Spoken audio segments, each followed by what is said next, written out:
cittadinanza agli immigrati serve accelerare. Certo, serve accelerare perché sono delle persone, sono degli esseri umani che hanno bisogno di integrarsi e noi abbiamo bisogno di loro.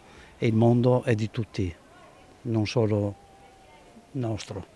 Dipende, Dipende da dipende da tante cose. Io sono per la cittadinanza iure soli, quando si nasce in un paese si acquisisce la cittadinanza.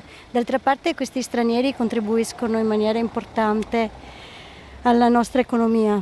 No, secondo me è giusto perché sono comunque persone che vivono in questo contesto e hanno dei diritti e anche questo secondo me è un diritto che va garantito. Se fa la dimora qua, vive qua e lavora, mi sembra più che legittima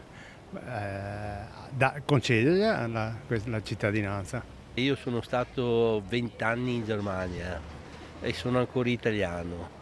Io penso non serve la cittadinanza, ti devi solo integrare. Là dipende da come si presenta lo straniero, se ha studiato, se è capace di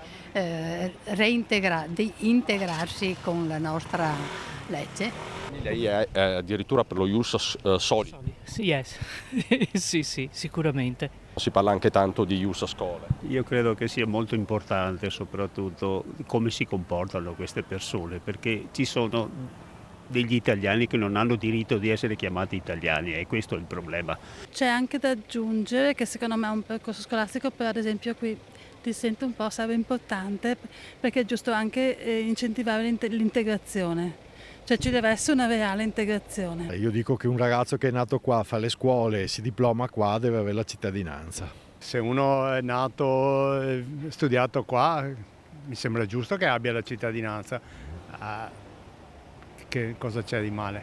Cioè se la persona si comporta bene, per me hanno i diritti di essere tutti cittadini del mondo e di tutte le nazioni.